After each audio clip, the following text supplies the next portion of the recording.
Jordan Mitchell was no stranger to truth-seeking.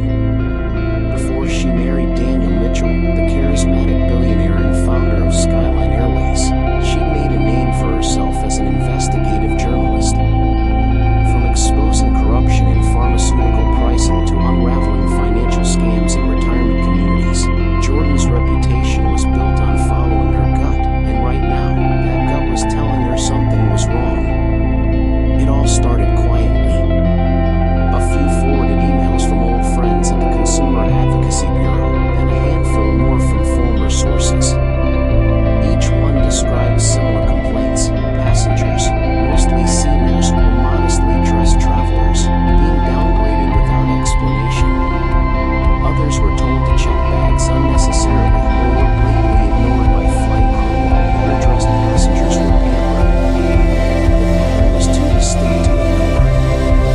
Sitting at her kitchen table in the Manhattan brownstone, Jordan skimmed the latest message. A couple in their 70s had paid for first-class seats to visit their granddaughter's graduation in Arizona. When they arrived, they were told there had been an overbooking and removed to account, and yet somehow, a young man in a designer suit was given their seats minutes later. Jordan sighed, setting down her reading glasses.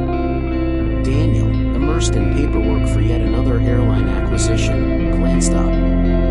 "Everything all right?" She hesitated, then slid the folder across the table. "You need to see these." He flipped through a few pages and shrugged. "Customer service stuff. HR will handle it." "Daniel," she said softly, "this isn't just a few bad apples. This feels systemic." He kissed her forehead absent-mindedly. "You've always had that reporter's instinct. If it bothers you that much, look into it. You're still the sharpest mind I know." He meant it as a kind gesture, but for Jordan, it was a green light. The very next day, she began planning. If she wanted answers, she'd have to go back to the basics: boots on the ground, no favors, no special treatment. She dug out her old backpack, found a pair of worn jeans, and pulled her curly hair into a slick bun. No makeup, no jewelry, just a middle-aged black woman traveling solo. She booked the first-class ticket to Chicago under her real name, Jordan Whitaker, paid in cash, no frequent flyer number, and no digital trace to link her to Skyline's executive suite. She knew how the game was played. If bias existed, she needed to experience it the way thousands of everyday passengers did, unseen, unimportant. What Daniel had intended as a throwaway suggestion had reawakened something in her. The same fire that once pushed her to dig for stories others were too afraid to tell. She wasn't just chasing a hunch, she was about to uncover whether her husband's empire had quietly abandoned the very values it once stood for. And this time, the story wasn't just about truth, it was personal. Jordan Whitaker, formerly Jordan Mitchell in the boardroom, stepped through the gleaming glass doors of Kennedy International Airport looking like someone on a budget. She wore a faded gray sweatshirt, scuffed sneakers, and jeans that had seen better days. Her carry-on, an old canvas backpack from her reporting days, hung off one shoulder. Nothing about her appearance suggested wealth, status, or power. That was the point.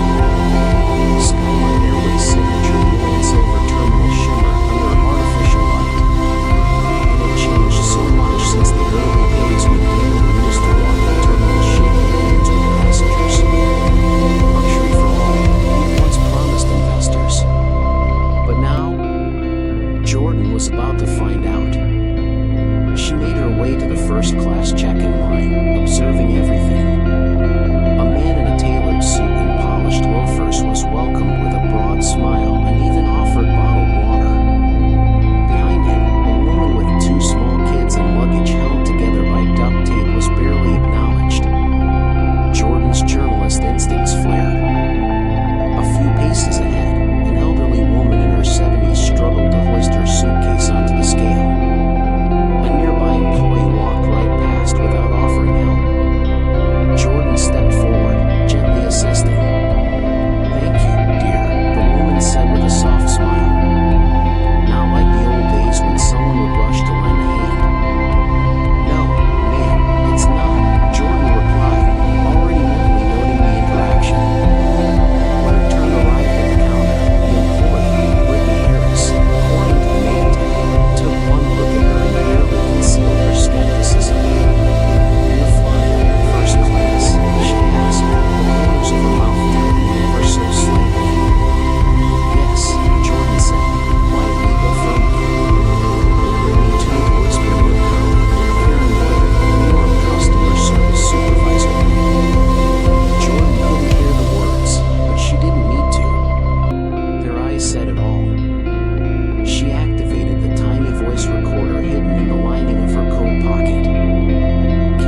nervous. Jordan kept her cool. She'd already transferred her recording device to her coat pocket. But inside, she was outraged, not just for herself, but for others watching this scene unfold. Many of whom likely carried similar experiences. On board, the division between first class and economy was stark. Plush leather seats, blue lighting, and warm premiums up front, narrow rows, overhead bins already stuffed, and a noticeable lack of warmth in the back. Jordan was assigned to a middle seat in row 27. Between a bright-eyed college student named Marcus Thompson and an older woman she had met earlier, Evelyn Brooks. "We meet again," Evelyn said with a warm chuckle. "Looks like we've both been sent to the back of the bus." "Seems that way," Jordan replied. Evelyn lowered her voice. "It's not just coincidence, you know. I've flown with this airline for years. Things started changing about a year ago." Jordan leaned in. "How so?" "They don't look at your ticket anymore, they look at you. And if you don't look the part, you're treated like cargo." Just then, Jordan's phone buzzed, a message from a trusted contact inside Skyline, internal memo from Vanessa Reed uncovered. Program codename, Project Appearance Matters. Staff trained to allocate service based on perceived value. Bonuses linked to compliance. Jordan read it twice, her jaw tightened. What she suspected was now confirmed. The discrimination wasn't accidental. It was company policy. This wasn't just about a female attitudes, it was a business strategy. And it had to be stopped. As Flight 743 climbed above the clouds, Jordan Whitaker sat in row 27, the engines barely masking her thoughts. She had spent decades exposing injustice from behind the scenes. But now, at 35,000 feet, she knew she couldn't stay in the background much longer, especially with what she'd just uncovered. The message from her contact had confirmed it. Skyline Airways had a documented internal policy, Project Appearance Matters, mandating preferential treatment for passengers based on how they looked. Staff were trained to serve better dressed, wealthier appearing individuals while quietly sidelining others.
service means.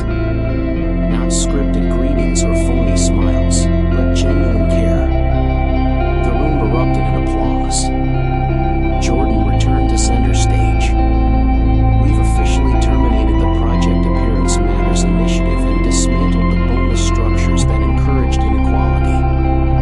From now on, performance will be measured by equal service across all cabin classes. No more prioritizing people who look the part. New service metrics were displayed: response times to call buttons, language audits, and anonymous passenger satisfaction surveys that made no distinctions between business suits and sweatshirts. Daniel added, "We're retraining every customer-facing employee. Not because they don't know how to treat people fairly, but because the system told them not to." Even Vanessa Reed, who had spearheaded the controversial policy, sat quietly in the back row. After much deliberation, she had chosen not to resign, but to help fix what she had broken. No one will be fired for following a flawed policy, Jordan explained. But everyone is responsible for helping us rebuild a better one. As the session ended, one employee asked, "Don't premium passengers deserve more?" Jordan smiled. They deserve more amenities, sure, but not more dignity. That should never be for sale. And in that moment, Skyline Airways took its first true step back toward the sky and back toward its soul. 6 months later, Jordan Mitchell stood once again at the gate of Flight 743 to Chicago, the very same flight where her investigation had come to light. This time, however, she wasn't undercover. She was a guest of the airline, returning not just to travel, but to quietly observe the transformation she and Daniel had helped initiate. The change was immediately noticeable. Gone were the velvet ropes that once separated premium passengers from the rest of the terminal. The check-in counters had been redesigned for efficiency and warmth, eliminating the visual cues of hierarchy. Instead of scanning for designer brands, staff now scan boarding passes with genuine eye contact and welcoming smiles. At the gate, Jordan noticed Ryan Carter, the same gate agent who had once insisted she check her carry-on without cause, now helping the elderly gentleman with his boarding process. "Mrs. Mitchell," he said with a nod of respectful recognition. "Just Jordan, please," she replied with a smile.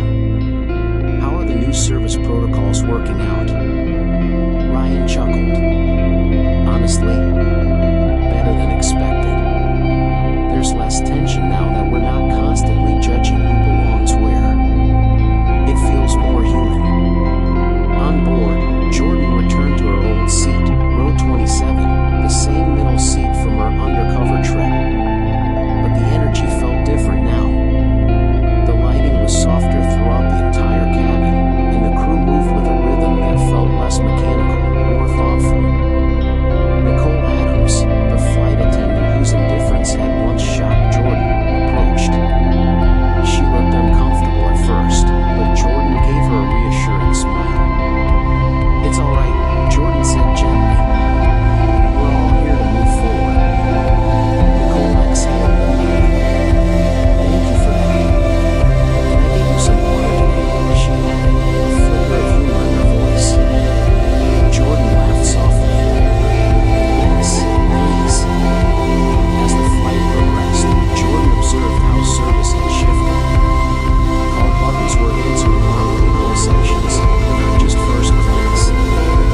Flight attendants addressed passengers by name when possible. Small courtesies, blankets, beverages, even light conversation were now standard across the board. Mid-flight, Jordan spotted Evelyn Brooks walking down the aisle with her brother, Henry. Jordan Mitchell,